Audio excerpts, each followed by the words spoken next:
السلام علیکم ورحمۃ اللہ وبرکاتہ۔ اعوذ باللہ من الشیطان الرجیم، بسم اللہ الرحمن الرحیم۔ رب اشرح لی صدری ویسر لی امری واحلل عقدۃ من لسانی یفقہوا قولی۔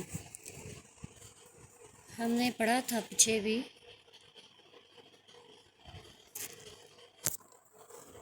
شاعر کا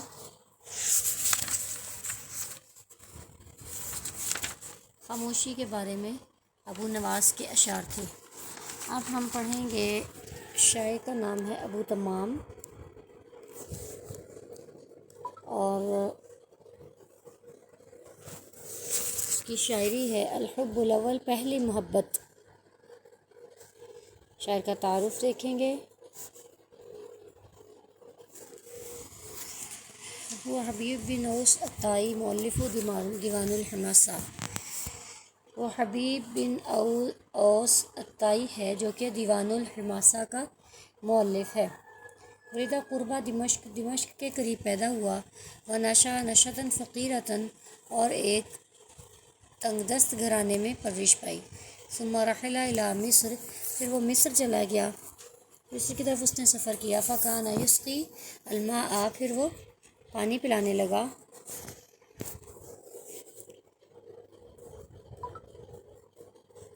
فکانا، پس تھا، یسقی، وہ پلایا کرتا، الماء، پانی، فی میں، جامع مسجد میں، عمرو بن العاص کی مسجد یا جامع عمرو بن العاص میں وہ پانی پلایا کرتا تھا۔ واستمع الی الادباء والعلماء فی ھذا الجامع، اور اس جامع میں آنے والے جو ادباء اور علماء تھے ان کو غور سے سنتا۔ وکان لہ استعداد ظاہر، اور یہیں سے اس کی جو استعداد تھی، جو اس کی صلاحیت تھی، وہ ظاہر ہوئی۔ فنبغ فی الشعر، بس اس نے شعر کہنا شروع کر دیا، اس میں اچانک سے پھوٹ نکلا۔ حتی فاق شعراء زمانہ، یہاں تک کہ اپنے زمانے کے شعراء پر فوقیت حاصل کر لی۔ ورحل الی بغداد، اور بغداد چلا گیا۔ فمدح خلفاءہا، پس اس کے خلیفاؤں کی مدح کی، وکبراءہا، اور اس کے بڑے لوگوں کی۔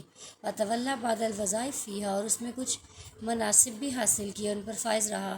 وہو زعیم مدرسۃ الصنعۃ والبدیع، اور وہ صنعت اور بدیع جو ہے وہ ایک علم ہے، اور صنعت بھی، اس کے مدرسے کا امام سمجھا جاتا ہے، یعنی اس کی جو شاعری ہے اس میں علم البدیع اور اس میں صنع یعنی تصنع پایا جاتا ہے، لفظوں کو بنانا خود سے، تکلف، وہ اس میں ان کا یہ امام کا شعراء کا امام سمجھا جاتا ہے۔ اور اس نے وفات پائی 231 ہجری میں۔ شاعر یہاں جو بات کر رہا ہے وہ کر رہا ہے پہلی محبت کے بارے میں۔ شاعر کہتا ہے نقل فؤادک، نقل، تو منتقل کر، فؤادہ، دل کا اپنا، حیث، جہاں، شئتا، تو چاہے، من الہویٰ، محبت میں، تو منتقل کر اپنے دل کو جہاں تو چاہے محبت میں۔ ما، نہیں، الحب، محبت، الا، مگر، لی، کے لیے، الحبیبی، محبوب، الاول، پہلا، محبت تو پہلے محبوب کے لیے ہی ہوا کرتی ہے۔ کم، کتنی ہی، منزلیں، گھر، مکانات، جگہیں، فی الارض، زمین میں، یالفہ، الفت محسوس کرتا ہے ان سے، الفتیٰ، نوجوان، وحنینہ، اور اس کی دلی محبت، ابداً، ہمیشہ، لی، کے لیے، ولی، پہلی، منزل، لیکن اس کی جو محبت ہوتی ہے ہمیشہ وہ پہلے گھر کے لیے ہی، پہلی جگہ کے لیے ہی ہوا کرتی ہے۔ شاعر کہتا ہے محبت میں اپنے دل کو جہاں چاہے منتقل کر، محبت تو صرف پہلے محبوب کے لیے ہی ہوگی۔ زمین میں کتنی ہی جگہیں ہوں گی جن سے نوجوان شخص الفت محسوس کرتا ہے، مانوس ہو جاتا ہے، لیکن اس کی دلی محبت، اس کا اشتیاق ہمیشہ پہلی جگہ کے لیے ہی ہوا کرتا ہے۔ شاعر کہتا ہے کہ تم نے محبت کرنی ہے تو تم جس مرضی سے جا کے محبت کر سکتے ہو، جہاں مرضی پوری دنیا میں اپنے دل کو چاہے منتقل کر لو، پوری دنیا پڑی ہوئی ہے، اور دنیا میں بہت انسان کو اٹریکشن نظر آتی ہے، کبھی اس کو مال و دولت نظر آتا ہے، تو کبھی اس کو خوبصورتی نظر آتی ہے، کبھی اس کو عیش و عشرت نظر آتی ہے، اور مطلب ہر چیز جو بھی دنیا میں انسان دیکھتا ہے اس سے محبت کر سکتا ہے. یہ کوئی بڑی بات نہیں ہے کہ انسان کی محبت جو ہے وہ محدود ہو کے رہ جائے. وہ کہتا ہے کہ محبت میں تم جہاں چاہتے ہو، عشق میں تم جہاں چاہتے ہو، جس طرف کو چاہتے ہو اپنے دل کو منتقل کر لو. لیکن میں ایک بات آپ کو بتا دوں، وہ بات کیا ہے کہ محبت جو ہوتی ہے وہ ہمیشہ ہمیشہ پہلے محبوب کے لیے ہی ہوا کرتی ہے. انسان کی جو پہلی محبت ہوتی ہے نا، جو پہلا پیار ہے، انسان اس کو بھلا نہیں پاتا، وہ اس کو چھوڑ نہیں سکتا. وہ اپنی عمر میں جہاں کہیں بھی جا کے رہے، وہ ہمیشہ اپنی اس پہلی محبت میں گم رہتا ہے. جو پہلی محبت ہوتی ہے، اس وجہ سے ایسا ہوتا ہے کہ جب انسان کوئی چیز فرسٹ ٹائم سیکھتا ہے، پہلی دفعہ سیکھتا ہے، تو اس وقت جو اس کا ذہن ہوتا ہے، اس کے ذہن کی جو تختی ہوتی ہے وہ بالکل صاف اور پلین ہوتی ہے. ٹھیک ہے، کہ اس کے اوپر جو آپ لکھ دیتے ہیں نا، اس پلین تختی کے اوپر، جیسے ایک بچہ ہوتا ہے، اگر آپ اس کو سکھائیں تو جو اس نے اپنی زندگی میں پہلی چیزیں سیکھی ہوں گی، جب سے وہ میموری رکھنے کے قابل ہوتا ہے، جو زندگی میں اس نے پہلی چیزیں سیکھی ہوتی ہیں، ان کے نقوش ایسے اس کے ذہن پر پکے اور ہو جاتے ہیں، پختہ، کہ آپ ان کو مٹانا بھی چاہیں تو ان کو مٹا نہیں پاتے. تو کیا ہوتا ہے کہ آپ ان نقوش کو مٹا نہیں سکتے.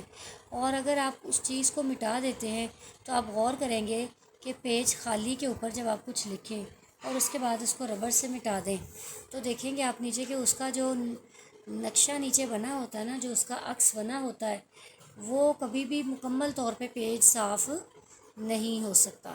تو اس طرح شاعر کہتا ہے کہ جس طرح وہ انمٹ ہوتا ہے. انمٹ کا مطلب کیا ہے کہ وہ اوپر سے آپ کو لگے گا تو صحیح کہ وہ ختم ہو گیا، لیکن دراصل اس کی جو ہے وہ اس کا جو نقش ہوگا وہ آپ کو نظر آتا رہے گا. تھوڑا تھوڑا آپ کو پھر بھی پتہ چلتا ہی رہتا ہے کہ اس کے اوپر کیا ہے، کہ مطلب پورے طور پہ اس کو صاف نہیں کیا جا سکتا. تو شاعر کہتا ہے کہ تم بھی محبت جہاں کہیں مرضی کر لو جا کے، لیکن جو پہلے محبوب کی محبت کا اثر ہے وہ کبھی انسان کی زندگی میں کم نہیں ہو سکتا، ختم نہیں ہو سکتا. ہو سکتا ہے انسان کو دوبارہ بھی محبت ہو جائے، کہیں اور بھی وہ چلا جائے محبت میں، اپنے دل کو منتقل کر لے، لیکن جو پہلے محبوب کی محبت ہے وہ اس کے دل سے، اس کے ذہن سے، اس کا نقشہ کبھی بھی خالی نہیں ہو سکتا. پھر وہ کہتا ہے کم منزل انفرادیہ لفظ الفتح، کہ زمین میں کتنی ہی ایسی جگہیں ہیں جن سے انسان لگاؤ رکھتا ہے، جن سے انسان پیار کرتا ہے، جن سے انسان مانوس ہو جاتا ہے، لیکن کیا ہوتا ہے کہ اس کی جو دراصل جو اس کی اصل محبت ہے، جو اس کا عشق ہے، ہمیشہ وہ پہلی جگہ کے لیے ہی ہوا کرتا ہے. انسان جتنا مرضی اس دنیا میں گھومتا پھرتا ہے، جتنا مرضی اس میں حسن دیکھتا ہے اور اس کے خوبصورت مناظر کو دیکھتا ہے، اور اس کے دل و دماغ کو تازہ کر دیتے ہیں، اور جو اس کی انسان کے اور اس کے جو مناظر ہیں ان کی حسن کو بڑھا دیتے ہیں، ان کی دلکشی کو بڑھا دیتے ہیں، جو انسان کے دماغ میں بیٹھ جاتے ہیں، انسان ان سے مانوس ہو جاتا ہے. لیکن جو اس کا انس، جو اس کی محبت، جو اس کا شوق، جو اس کا اشتیاق اس کی پہلی محبت سے ہوتا ہے، اس کی پہلی جگہ سے ہوتا ہے، جس جگہ وہ سب سے پہلے رہا ہوتا ہے، وہ اس جگہ کو نہیں بھلا سکتا. اس کی آپ چھوٹی سی ہمیشہ اس کی محبت میں، اس کے عشق میں گرفتار رہتا ہے، اس میں ڈوبا رہتا ہے. اس کی مثال آپ ایسے لے سکتے ہیں کہ جب ہم چھوٹے ہوتے ہیں، اگر آپ میں سے کبھی کسی نے کچھ تو ہوتے ہیں نا اپنی جائے پیدائش پہ ہی رہتے ہیں ہمیشہ سے، لیکن کچھ ایسے بھی ہوتے ہیں جو اپنی بچپن کے بعد کہیں اور موو کر جاتے ہیں، تو ان کے جو پہلا گھر ہوتا ہے، جہاں ان کا بچپن گزرا ہوتا ہے، جہاں اس کے آغاز کے ایام گزرے ہوتے ہیں، تو آپ دیکھیے گا آپ کو اپنے بچپن کی جگہ کبھی نہیں بھولتی. آپ کے جو خواب ہیں، آپ کے جو خیالات ہیں، اس میں ہمیشہ آپ کو پہلی ہی جگہ نظر آتی ہے، پہلا ہی گھر نظر آتا ہے، پہلا ہی مقام نظر آتا ہے. شاعر کہتا ہے کہ ایسا ہو تو جاتا ہے کہ زندگی میں جہاں جہاں وہ جاتا ہے نوجوان، اس کو انسیت ہو جاتی ضرور ہے جگہوں سے، لیکن جو پہلے جگہ کی اصل محبت اور شوق اور لگن ہے نا، وہ اس کو کبھی بھی نہیں بھول پاتا. پہلی جگہ کے شوق کو وہ کبھی بھی اب بھلا نہیں سکتا، وہ ہمیشہ اس سے محبت رکھتا ہے۔ کبھی بھی ایسے نہیں ہوتا کہ اس کا جو خواب ہے اس میں اس کو پہلی جگہ نہ نظر آتی ہے، اس کے خیالات میں اس کو پہلی جگہ نہ نظر آتی ہے۔ وہ ہمیشہ اپنے خواب میں، اپنے خیالات میں اس پہلی جگہ کو، اس پہلے گھر کو، اس پہلی منزل کو، ہمیشہ وہ اس کو اپنے ذہن میں تر و تازہ رکھتا ہے، اور اس سے جو محبت رکھتا ہے وہ دوسری جگہوں سے محبت اس کو ویسے نہیں ہو سکتی۔ جیسے پہلے میں نے بتایا تھا کہ آپ کے ذہن پہ جب سب سے پہلے جس صاف تختی پہ جو چیز لکھی جاتی ہے اس کو آپ مٹا کر ربر کے ساتھ جتنا بھی ریز کر کے دیکھ لیں، پہلی چیز کا نقش آپ اس سے ختم نہیں کر سکتے۔ یہ تھا شاعر کا کہنا پہلی محبت کے بارے میں۔ اب اگلا جو شاعر ہے وہ ہے متنبی۔ اس نے زمانے اور بھائیوں کے شکووں سے، زمانے بھائیوں کے شکووں کے بارے میں بھری پڑی اس کی شاعری۔ تو شاعر جو ہے وہ متنبی ہے۔ متنبی کا مطلب ہے اس شخص نے نا دعویٰ کر دیا تھا نبوت کا۔ جو متنبی شاعر ہے اس نے نبوت کا دعویٰ کر دیا تھا، اس وجہ سے اس کو متنبی کہا جانے لگا، جبکہ اس کا نام ابو طیب احمد بن حسین ہے، جو کہ کوفہ میں 303 ہجری میں پیدا ہوا، اور شاعری میں اس کی صلاحیت سامنے آئی۔ فراحل الی شام کی طرف اس نے سفر کیا اور سیف الدولہ الحمدانی کی مدح کی، اور اس کے بعد پھر یہ مصر چلا گیا، وہاں اس نے کافور کی مدح کی، پھر اس کی ہجا کی۔ ہجا کسے کہتے ہیں؟ بدگوئی کو۔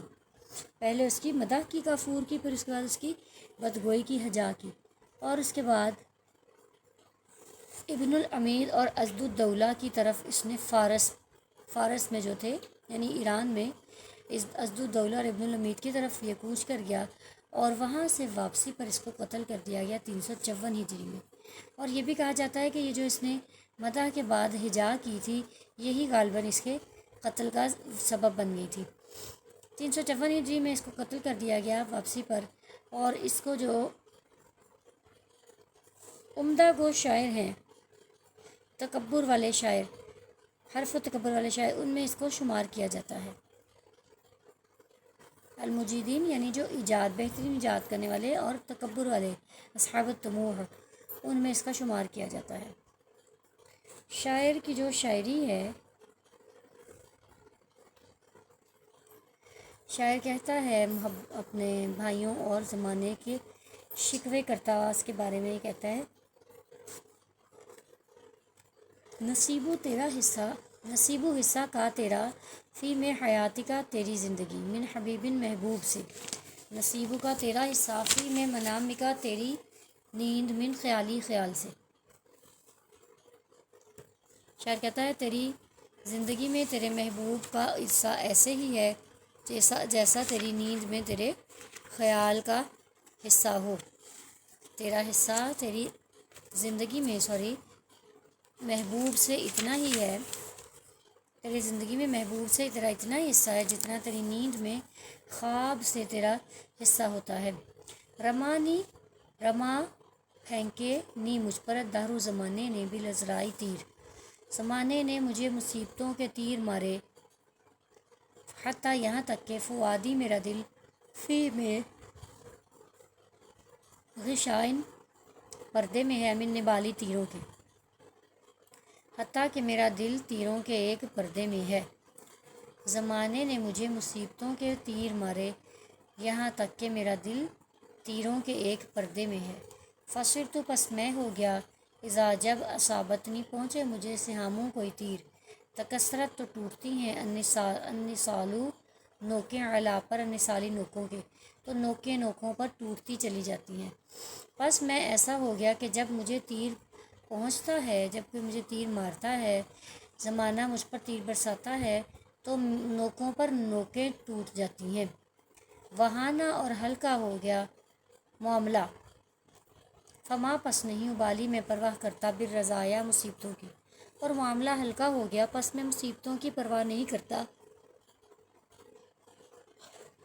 لأننی کیونکہ میں ماں نہیں انتفعت نہیں میں نے فائدہ اٹھایا یا نہیں مجھے فائدہ دیا، بین کے ابالی میں پرواہ کروں، کیونکہ مجھے پرواہ کرنے نے فائدہ نہیں دیا، اور میرا معاملہ آسان ہو گیا ہے، پس میں اب تیروں کی پرواہ نہیں کرتا، کیونکہ پرواہ کرنے نے مجھے کوئی فائدہ نہیں دیا۔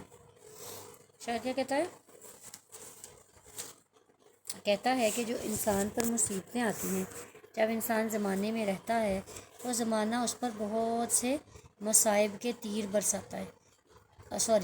پہلے ہم اوپر والا دیکھیں گے۔ تیری زندگی میں تیرے محبوب سے اتنا ہی حصہ ہے جتنا تیری نیند میں تیرے خیال سے حصہ ہوتا ہے۔ شاعر کہتا ہے کہ محبوب انسان کی زندگی میں آتا ہے اور آنے کے بعد وہ چلا جاتا ہے، کہ جیسے ایک انسان خواب میں سو رہا ہوتا ہے اور اس نیند میں اس خواب کا جتنا وقت آتا ہے اتنا ہی کسی محبوب کی وفاداری کا وقت آتا ہے، کہ انسان کو جب کسی سے محبت ہو جاتی ہے تو یہ ہوتا ہے کہ انسان اپنی اس محبت کو، اپنے اس محبوب کو ہمیشہ نہیں رکھ پاتا، اس سے ہمیشہ ہی وفا نہیں کر پاتا، اس کو ہمیشہ ہی ساتھ نہیں رکھ سکتا، بلکہ کیا ہوتا ہے کہ وہ ایک نہ ایک دن اس سے جدا ہو جاتا ہے۔ جیسے کہ ہم نے پیچھے پڑھا تھا جریر کی شاعری میں، جریر نے کیا کہا تھا کہ ساتھی ہمیشہ اکٹھے نہیں رہ سکتے، کیونکہ زمانہ یعنی دن اور رات ان پر حملہ آور ہوتے ہیں۔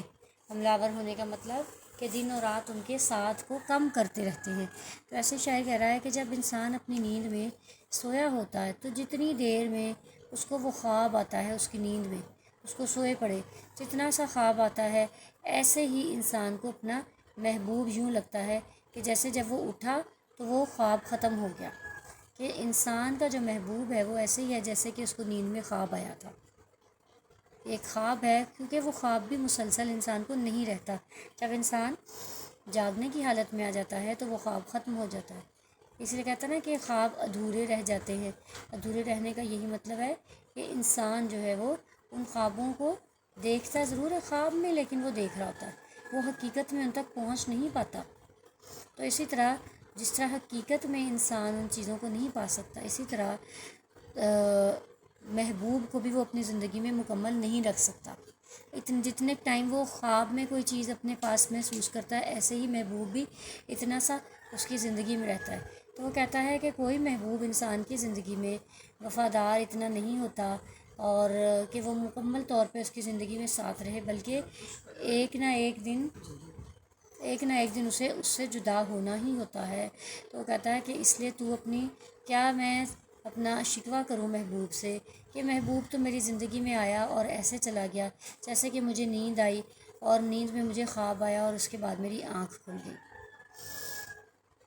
رمان الدہر بالارزائی، زمانے نے مجھ پر تیر برسائے مصیبتوں کے، یہاں تک کہ میرا دل تیروں کی چادر میں آ گیا۔ یعنی وہ کہتا ہے کہ زمانے نے مجھے اتنا آزمایا، زمانے نے مجھے وہ تکلیفیں دیں، زمانے نے مجھے وہ دکھ دیے، اتنی مصیبتیں دیں کہ مجھے لگتا ہے کہ جیسے وہ مجھ پر مصیبتوں کے تیر مارتا ہے، میرے دل کو تیر مارتا ہے، اور اتنے تیر مارتا ہے، اتنی آزمائشیں مجھے زمانے کی طرف سے ملتی ہیں، اتنے مصائب مجھے زمانے کی طرف سے سامنا کرنا پڑتا ہے کہ ایسے لگتا ہے کہ اب میرا دل تو مصیبتوں کے ایک پوری کی پوری چادر بن گئی ہے، تیروں کی ایک پوری چادر بن گئی ہے جو کہ میرے دل کو ہر طرف سے گھیرے ہوئے، یعنی میرا دل کسی طرف سے خالی نہیں رہا۔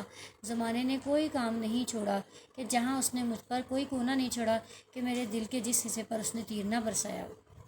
اتنے تیر برسائے ہیں، اتنی آزمائشیں دی ہیں، اتنے مصائب دیے ہیں کہ اب میرا دل تو تیروں کی چادر میں لپٹ چکا ہے، مکمل طور پہ وہ تیروں کی چادر میں آ گیا ہے۔ تو اب حال کیا ہے؟ کہتا ہے میرا یہ حال ہو گیا ہے، بس میرا یہ حال ہو گیا ہے، اذا اصابتنی سہاموں، کہ جب کوئی تیر مجھ تک پہنچتا ہے تو کیا ہوتا ہے، تکسرت النصال والنصال، تو نوکوں پر نوکیں ٹوٹتی چلی جاتی ہیں۔ آپ نے دیکھا ہوگا تیر کے آگے ایک چھوٹی سی نوک ہوتی ہے جو انسان کو زخمی کرتی ہے، اس کی موت کا سبب بنتی ہے۔ تو شاعر کہتا ہے کہ اب میرا معاملہ ایسا ہو گیا ہے، میرا دل تو ایک تیروں کی پوری چادر میں لپٹ گیا ہے۔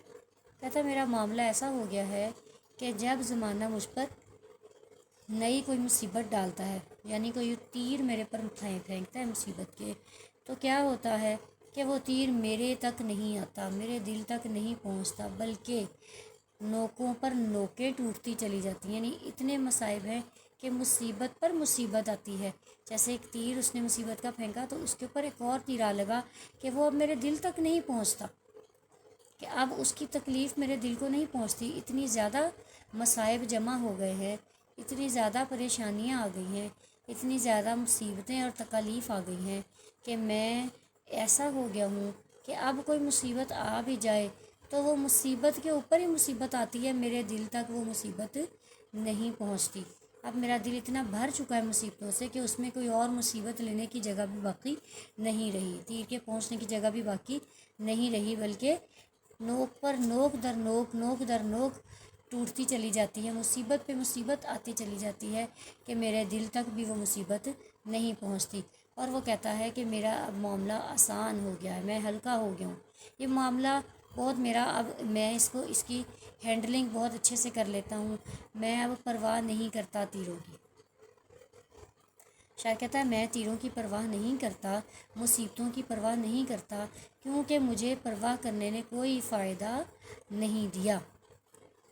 جیسے وہ بھی آپ کو بتا رہا ہے نا کہ نوکوں پر نوکیں ٹوٹتی چلی جاتی ہیں، تو نوکوں پر نوکیں ٹوٹنے کا مطلب ہے کہ اب میرے دل تک کوئی مصیبت نہیں آتی، میرا معاملہ بہت آسان ہو گیا ہے، میرا معاملہ بڑا ہلکا ہو گیا ہے، اب میں ان کو سہنے میں بہت عادی ہو گیا ہوں۔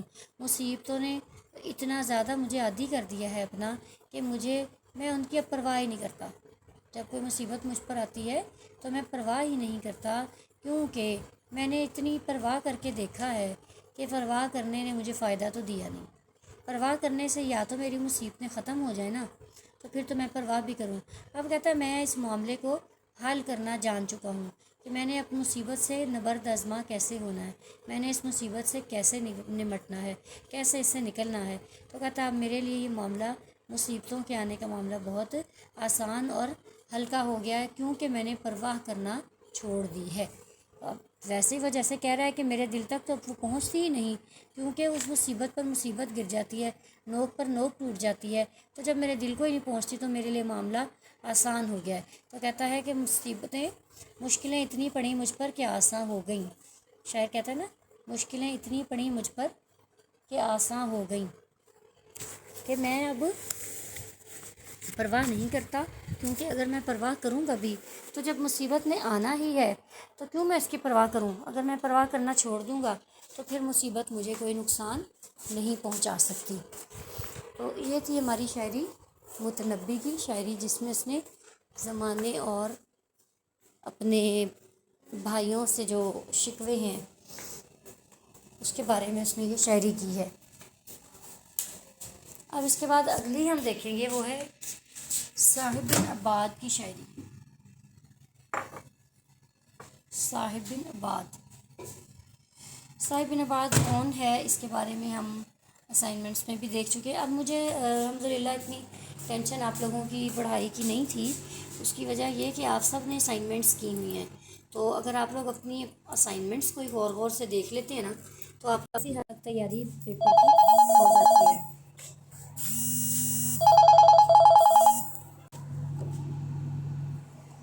تو آئیے دیکھتے ہیں ہم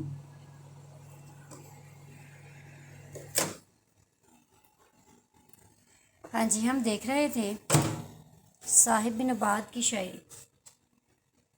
صاحب بن عباد کون ہے؟ اسماعیل بن عباد بن عباس ابو القاسم الطالقانی، جو کہ صاحب بن عباد سے مشہور ہے۔ طالقان میں وہ قزوین کے علاقے میں پیدا ہوا، 326 ہجری اور 938 عیسوی میں۔ فقان من نوادر الشعر، باجی مونا کا فون آ رہا ہے، پھر ٹائم کریں گے اس والی سے ہو سکتی ہے، بھی آ رہا ہے۔ فقانہ پس وہ تھا من نوادر الدہر، زمانے کی نوادرات میں سے، یعنی جو نادر لوگ ہوتے ہیں زمانے کے، نادر کے جمع ہے نوادر، کامیاب لوگ، کامیاب یعنی کم جو لوگ ہوتے ہیں ان میں سے تھا یہ۔ زمانے کے نوادرات، نوادرات ہم کہتے ہیں نا یہ کہ یہ نوادرات پڑی ہوئی، نوادرات کا مطلب ہوتا ہے جو بہت کم چیزیں جو بہت نادر ہوتی ہیں ان کو کہا جاتا ہے۔ تو یہ شاعر بھی زمانے کے نوادرات میں سے تھا، علمی اعتبار سے بھی اور فضیلت کے اعتبار سے بھی، اور تدبیر کے اعتبار سے، اور عمدگی، رائے کی عمدگی میں اس کو کمال حاصل تھا۔ اس کو وزیر بنا لیا تھا موجد الدولہ ابن بویح الدیلمی نے، ٹھیک ہے جی، موجد الدولہ نے اس کو اپنا وزیر بنا لیا تھا۔ پھر اس کے بعد اس کے بھائی فخر الدولہ نے بھی اس کو اپنا وزیر بنا لیا تھا، اور اس کو موجد الدولہ کے ساتھ یہ بچپن سے رہا، اور اس وجہ سے اس کو موجد الدولہ کے ساتھ رہنے کی وجہ سے اس کو صاحب کا لقب ملا، کیونکہ نام تو اس کا ہے اسماعیل بن عباد، لیکن اس کو صاحب بن عباد اس لیے کہتے ہیں کہ جو فخر الدولہ تھا، فخر الدولہ تو اس کا بھائی تھا نا، موجد الدولہ، یہ موجد الدولہ کی صحبت میں رہا۔ ایکسکیوز می، ہیلو، برتن میں آپ دور لائٹ آف کر دیں۔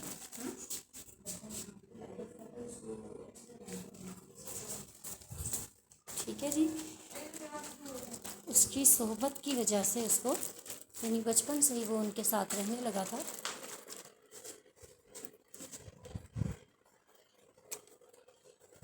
اس وجہ سے اس کو صاحب کا لقب مل گیا تھا۔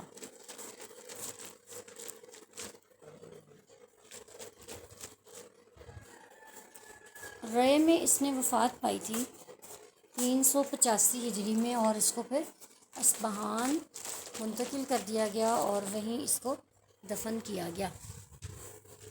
وفات اس کی رے میں ہوئی لیکن اصفہان لے جا کر اس کو دفن کیا گیا تھا۔ شاعر کی جو شاعری ہے وہ ہمیں بتا رہی ہے، یہ ہے من لطیف التشبیہ، یعنی تشبیہ کی لطافت، باریک بینی کے بارے میں، باریک تشبیہ شاعر نے کیسے دی ہے۔ شاعر کہتا ہے رقص زجاجو، نازک ہو گیا شیشہ، رقہ نازک ہو گیا، زجاجو شیشہ، ورقت اور نازک ہو گئی، الخمر شراب، کہتا ہے پیالے کا شیشہ نازک ہو گیا، باریک ہو گیا، اور شراب بھی نازک اور باریک ہو گئی ہے۔ فتشابہ فتشاکل الامر، فتشابہ تو دونوں ایک جیسے ہو گئے، یعنی متشابہ ہو گئے، فتشاکل پس مشکل میں پڑ گیا، الامر معاملہ، تو معاملہ بھی مشکل میں پڑ گیا۔ کہتا ہے کہ شیشہ باریک ہو گیا، پیالے کا شیشہ نازک اور باریک ہو گیا، اور شراب بھی نازک اور باریک ہو گئی، پس کیا ہوا، تشابہ، وہ دونوں ایک دوسرے کے متشابہ ہو گئے، ایک جیسے ہو گئے، فتشاکل الامر، اور معاملہ مشکل میں پڑ گیا، معاملہ بھی ایک سا ہو گیا۔ فکأنما، پس گویا کہ خمر شراب ہے، ولا اور نہ قدح پیالہ، پس گویا کہ شراب ہے اور پیالہ نہیں، فکأنما اور گویا کہ قدح پیالہ ہے، ولا خمر اور شراب نہیں ہے، پس گویا کہ شراب ہے اور پیالہ نہیں ہے، اور گویا کہ پیالہ ہے اور شراب نہیں۔ شاعر نے بہت باریکی کے بارے میں عمدہ تشبیہ دیتے ہوئے شاعر کہتا ہے شاعر جو ہے نا وہ شراب اور اس کے پیالے کا وصف بیان کرتا ہے، کہتا ہے کہ یہ دونوں چیزیں اتنی باریک اور شفاف ہیں کہ سمجھ نہیں آ رہا، پتہ نہیں چل رہا کہ وہ ایک چیز ہے یا دو الگ الگ چیزیں ہیں، کہ اس کا معاملہ ایسا ہو گیا ہے کہ معاملہ اتنا ایک سا ہو گیا ہے کہ سمجھ ہی نہیں آتی، معاملہ مشکل میں پڑ گیا ہے، ایسے لگتا ہے کہ دونوں چیزیں ایک جیسی ہیں۔ کبھی کہتا ہے اگر غور سے دیکھو تو یوں لگتا ہے اس پیالے میں، اگر اس کو غور سے دیکھے تو لگتا ہے کہ گویا کہ صرف شراب پڑی ہوئی ہے اور پیالہ نہیں، کیونکہ پیالے کا شیشہ اتنا نازک ہے کہ اس میں صرف شراب ہی نظر آ رہی ہے، شیشے کا احساس ہی نہیں ہو رہا، ایک طرف سے دیکھیں تو ایسے لگتا ہے، اور اگر ہم اس کو دوسرے لمحے دیکھتے ہیں تو ہمیں یوں لگتا ہے کہ صرف یہ پیالہ ہی پڑا ہوا ہے، اس کے اندر شراب کوئی نہیں ہے، یعنی یہ صرف شیشہ ہی شیشہ ہے، اس کے اندر شراب کوئی نہیں۔ پہلے یہ لگتا تھا صرف شراب ہی شراب ہے، شیشہ نہیں ہے، اور آپ دیکھیں تو لگتا ہے کہ شیشہ ہی شیشہ ہے، اس کے اندر شراب نہیں ہے، ٹھیک ہے، کہ دونوں چیزیں نازک اور باریک ہو گئی ہیں، کہ اتنی ایک جیسی ہو گئی ہیں کہ معاملہ مشکل میں پڑ گیا ہے، اب کیا ہے کہ پیالہ ہے تو شراب نہیں، اور شراب ہے تو پیالہ نہیں، سمجھ نہیں اس بات کی آ رہی۔ تو یہ تھا آپ کا لطیف تشبیہ کے بارے میں۔ اس کے بعد انشاءاللہ تعالیٰ آگے بھی ہم ساتھ ساتھ چلتے جائیں گے اور دیکھتے جائیں گے۔ تھوڑا ہمارا رہ گیا ہے انشاءاللہ تعالیٰ سلیبس، بس آپ اس کو ساتھ ساتھ کریں اور بہت زیادہ دعا کیجیے گا آپ لوگ، اللہ تعالیٰ شفا عطا فرمائے۔ میں گھر میں اس وقت کافی پیشنٹس ہیں، اور آپ کو جیسے کہ پتہ ہے کہ کووڈ بہت تیزی سے پھیل رہا ہے، تو ابھی ریسنٹلی میرے تایا آئے ہوئے تھے، وہ اس میں مبتلا ہو گئے تھے، اور اللہ کا شکر ہے کہ وہ الحمدللہ بہتر ہے۔ اور میرے بچے بھی چھوٹے کافی زیادہ ابھی پرابلم میں رہے ہیں، میں کلاس بھی نہیں لے پائی، دونوں بچے بیمار پڑ گئے تھے۔ اب میری سسٹر بیمار ہیں، تو آپ ان کے لیے بہت زیادہ دعا کیجیے گا کہ اللہ تعالیٰ تمام مریض جو بھی جس بھی مرض میں مبتلا ہیں، اللہ تعالیٰ جلد از جلد تمام مریضوں کو صحت یاب کرے۔ اور میری بہن کے لیے خصوصی دعا کیجیے گا، اللہ تعالیٰ اس کو شفائے کلی جلد از جلد شفائے کلی عطا فرمائے۔ وآخر دعوانا ان الحمد للہ رب العالمین۔